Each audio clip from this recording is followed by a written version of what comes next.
pilot episode sang Descendants of the Sun, the Philippine Adaptation na lantaw na kagabi. Balikan nato ng pila ka mga eksena. Nakatutok, Ashley Liza.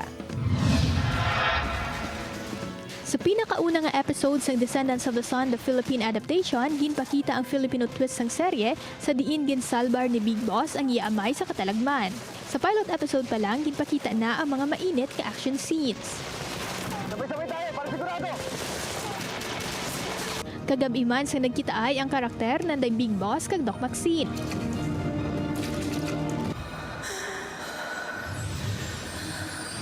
Ginpakilala ang karakter ni Jeneline bilang isa ka doktor nga handa magbulig sa mga nagakainahanglan.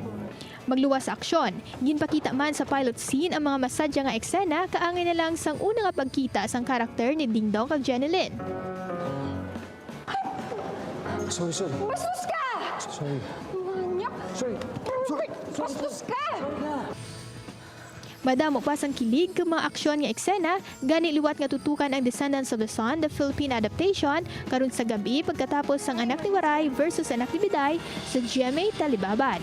Ashley Liza, 1 Western Visayas.